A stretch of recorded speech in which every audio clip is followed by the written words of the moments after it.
Oke, Assalamualaikum warahmatullahi wabarakatuh. Perkenalkan kami dari kelompok 4 untuk mata kuliah Data Raya dan Pemrograman akan mempresentasikan hasil dari materi yang telah kami kumpulkan. Oke, next slide. Oke, untuk materi pertama akan dijelaskan oleh rekan saya. Terima kasih moderator. Di yang pertama saya akan memberikan sedikit pengertian dari data raya. Jadi data raya ini bisa disebut juga big data, mahadata, data bandang yang artinya adalah data dalam skala besar. Jadi data raya itu merupakan istilah yang mengacu pada data yang dikumpulkan secara besar-besaran. Sedangkan menurut Dambele pada tahun 2012, big data adalah data yang melebihi proses kapasitas dari sistem database yang sudah ada. Dan data ini terlalu besar dan terlalu cepat dengan struktur arsitektur database yang sedemikian rupa. Untuk mendapatkan value dari unit data ini, maka harus memilih jalan alternatif untuk prosesnya. Nah, jadi big data atau data raya ini merujuk pada kumpulan data yang sangat besar dan kompleks, yang sulit atau bahkan tidak mungkin dikelola dengan cara tradisional dengan menggunakan perangkat lunak pengolahan data konvensional. Nah, data raya ini juga umumnya memiliki 3 karakteristik utama yang dikenal sebagai 3V. Yang pertama ada volume, yang artinya jumlah data yang besar. Yang kedua ada velocity, yaitu kecepatan di mana data tersebut dihasilkan dan diproses. Dan yang ketiga variety, yaitu beragamnya jenis data yang disimpan. Dan data ini juga cenderung menunjukkan tren peningkatan atau penurunan yang signifikan dalam aktivitas tertentu, seperti penjualan produk, lalu lintas situs web, interaksi media sosial, dan lainnya. Ya, slide selanjutnya akan dijelaskan oleh rekan saya. Selanjutnya adalah perkembangan teknologi informasi dan komunikasi. Perkembangan teknologi informasi dan komunikasi sudah berlangsung bahkan sejak masa prasejarah, di mana manusia masih menggunakan bahasa isyarat untuk berkomunikasi. Komunikasi merupakan salah satu elemen terpenting dalam kehidupan manusia. Pada masa ini, kemampuan komunikasi mereka masih terbatas pada isyarat tangan dan dengan suara dengusan. Hingga kemudian mereka mulai menciptakan berbagai alat komunikasi yang dapat menghasilkan isyarat bunyi seperti trompet keong, kentungan, gendang, bahkan hingga sinyal yang dapat dibuat dengan menggunakan asap. Pada masa sejarah, manusia sudah mulai berkomunikasi dengan baik. Mereka mulai membuat berbagai sistem penulisan untuk menyimpan berbagai informasi. Selain dari sistem penulisan, media yang digunakannya pun terus berevolusi.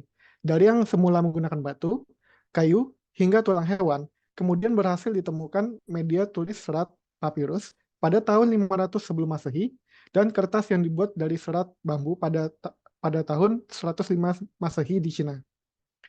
Sedangkan pada zaman modern, perkembangan teknologi informasi dan komunikasi ditandai dengan kemunculan mesin cetak yang diciptakan oleh berbagai ahli. Salah satunya adalah Johannes Gutenberg, seorang pria berkebangsaan Jerman yang berhasil menciptakan mesin cetak dengan menggunakan materi logam yang mudah untuk digunakan pada tahun 1455. Untuk materi selanjutnya akan dijelaskan oleh rekan saya lain. Oke, selanjutnya pada implementasi data raya. Yang pertama ada bidang pendidikan. Perubahan dalam sistem pendidikan dengan banyaknya informasi yang tersimpan dalam big data membuat wawasan atau pengetahuan yang akan menjadi basis untuk analisis data bagi institusi pendidikan menjadi semakin luas. Hal ini yang kemudian akan memunculkan terapan-terapan baru dalam sistem pendidikan demi mewujudkan sistem pendidikan yang efektif dan efisien, serta menciptakan generasi baru yang tidak hanya handal di berbagai bidang. Selanjutnya di bidang kesehatan. Dalam sektor kesehatan, setiap klinik, puskesmas, maupun rumah sakit menggunakan software yang berbeda dalam pencatatan pasien. Hal tersebut membuat data yang dikirimkan ke dinas kesehatan juga berbeda tergantung jenis software yang digunakan. Dengan penerapan big data ini, semua informasi kesehatan bisa terpusat sehingga mudah diolah dan juga dianalisa untuk bisa mengetahui seperti apa kesehatan penduduk yang ada di Indonesia ini. Next. Selanjutnya bidang agrikultur. Big data ini juga bermanfaat dalam bidang pertanian sehingga dengan adanya big data diharapkan taraf hidup petani menjadi lebih meningkat. Dalam bidang agrikultur ini akan melakukan riset di lahan pertanian dengan mengambil foto yang berhubungan dengan kualitas tanah, cuaca, pertumbuhan tinggi tanaman, dan sebagainya. yang nantinya data tersebut akan di-entry ke dalam big data dan dilakukan analisis. Hasil analisis tersebut akan digunakan untuk membantu petani dalam meningkatkan produktivitasnya. Selanjutnya ada bidang perdagangan. Dalam perbelanjaan juga, masyarakat juga banyak menggunakan aplikasi berbelanja online seperti Shopee, Lazada, Tokopedia, dan lain-lain. Masyarakat lebih banyak memilih untuk berbelanja online daripada ke tempatnya langsung. Aplikasi belanja online sangat mempermudah masyarakat untuk berbelanja karena masyarakat dapat lebih banyak pilihan, menghemat waktu, menghemat biaya transport, dan juga menghemat energi.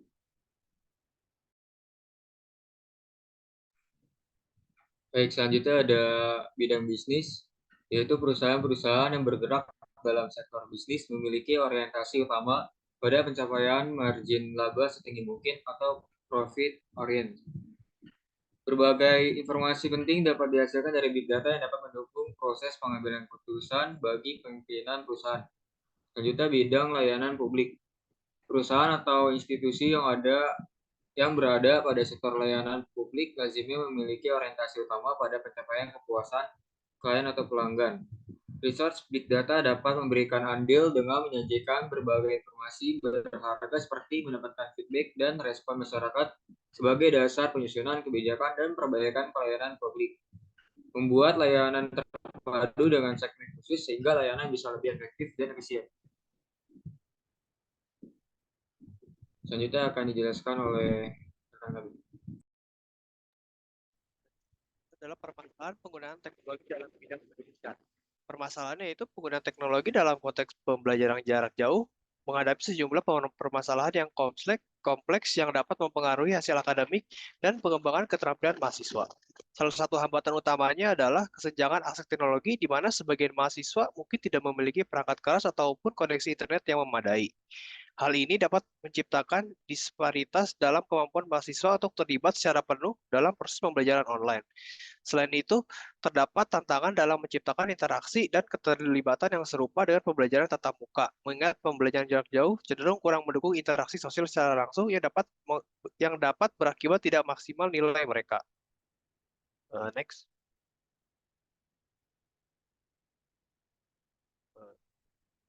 Selanjutnya akan dibacakan oleh rekan saya. Oke, untuk solusi dari permasalahan ini, solusinya melibatkan evaluasi kebutuhan mahasiswa dan penyediaan subsidi atau bantuan perangkat yang sesuai, serta kerjasama dengan penyedia layanan internet untuk memastikan akses internet yang terjangkau. Selanjutnya, keterbatasan interaksi dan keterlibatan siswa dalam pembelajaran jarak jauh menjadi hambatan yang signifikan. Upaya perbaikan mencakup mendorong penggunaan platform interaktif seperti diskusi online, kelas daring berbasis video, dan forum untuk memfasilitasi interaksi, dan menyelenggarakan sesi tutorial atau mentoring daring. Terakhir, penyediaan sumber belajar yang mudah diakses dan promosi keberagaman materi pembelajaran adalah langkah krusial dalam memastikan aksesibilitas dan relevansi materi pembelajaran. Dengan mengimplementasikan solusi-solusi ini, institusi pendidikan dapat menciptakan lingkungan pembelajaran jarak jauh yang inklusif, mendukung, dan efektif dalam mencapai tujuan akademik dan pengembangan keterampilan mahasiswa. Selanjutnya. Oke, kesimpulan yang dapat kita ambil dari materi ini adalah manfaat teknologi Big Data telah dirasakan secara luas dalam berbagai sektor. Perusahaan-perusahaan yang bergerak pada sektor bisnis dapat memanfaatkan informasi-informasi berharga yang dihasilkan Big Data untuk mengoptimalkan proses pengambilan keputusan agar target memaksimalkan raihan profit dapat tercapai. Dan dalam bidang pendidikan, Big Data digunakan untuk menyimpan berbagai materi pembelajaran.